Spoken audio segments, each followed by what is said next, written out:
Let's talk about the dark mode.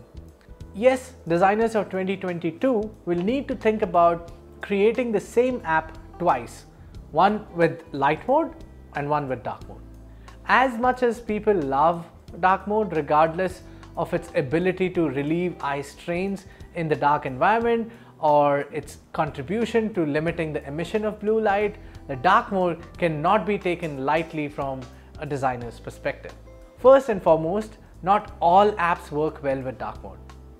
Dark mode is an intricate combination of cultural, psychological, and even political elements sometimes. People usually associate dark UI products with power, elegance, and mystery, while many from different parts of the world relate the absence of light to death or the unknown. Companies must research whether the application of dark mode can impact the branding and user perceptions of the product they are selling.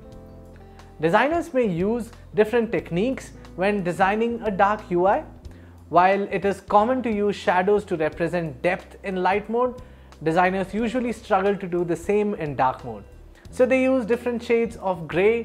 Typography must also change under the dark mode. The W3C AAA recommends a minimum 7:1 contrast ratio for text under the dark mode.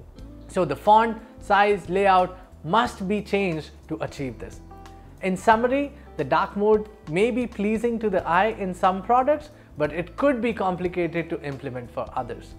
You will need to think twice about your product before you ask your designer to change the background color to #0000. I hope this tip was helpful. Don't forget to visit our website at void.com. This is San. You were watching UX Tips at Void. See you in the next video.